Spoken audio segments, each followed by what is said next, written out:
السلام علیکم ورحمۃ اللہ وبرکاتہ۔ آئیے دوستو، آج ہم حاضر ہوئے ہیں آپ کو ایک بہت بڑی خوشخبری دینے کے لیے۔ ایسی خوشخبری کہ جس کو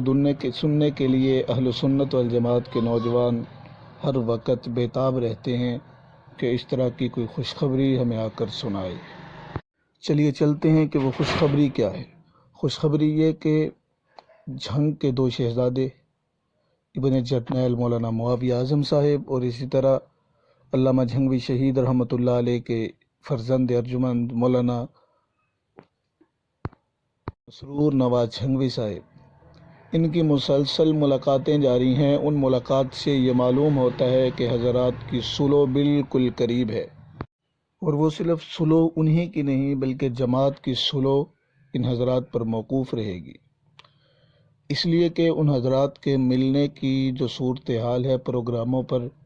ملاقات ہوتی ہے یا جیسے بھی ابھی پچھلے ہی دنوں میں ایک دو دن پہلے ایک حافظ ختم قرآن کے موقع پر اکٹھے ہوئے۔ ان کے ملنے کا انداز ایسا تھا کہ ان کا ملنے کا انداز ایک قابل دید تھا کہ اتنے اختلافات کے بعد، ان اختلافات کے بعد ایک جگہ پہ اکٹھے ہو کر اس طرح سے ملنا کہ دل خوش ہو جاتا ہے، کہ ایسے لگتا ہے کہ اختلافات سے نظر اٹھا کر وہ سارے کے سارے ایک ہی پلیٹ فارم پر متفق ہونے جا رہے ہیں۔ ان حضرات کا متفق ہونا امت کے لیے کسی خوشخبری سے کم نہیں ہے، اور ان اختلافات کے باوجود جب یہ حضرات ملتے ہیں تو ایسے لگتا ہے کہ صدیوں سے بچھڑے ہوئے دوست جب پہلی مرتبہ اپنے دوست کو کئی سالوں کے بعد دیکھیں تو ان کے چہرے پہ جیسے مسکراہٹ اور خوشی کی لہر ہوتی ہے، اس طرح ان حضرات کے چہروں کی بھی رونق بحال ہو جاتی ہے۔ اس کے ساتھ ساتھ میں سنی قوم سے یہ اپیل کرتا ہوں کہ حضرات کے درمیان کوئی اختلاف ہو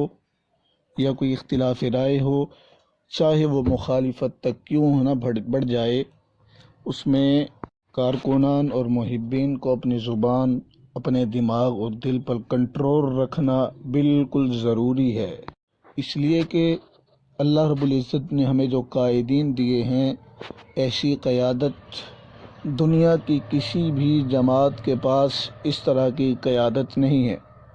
اکٹھے رہتے ہوئے اختلافات تو ہر جگہ پہ ہوتے ہیں، ان کو اختلاف کی حد تک رکھنا اور مخالفت سے پیچھے رکھنا، یہ انسانیت کا ایک بہت بڑا تقاضا ہے۔ اور اس کے ساتھ جب ہم خود ہی اپنے قائدین پر بولیں گے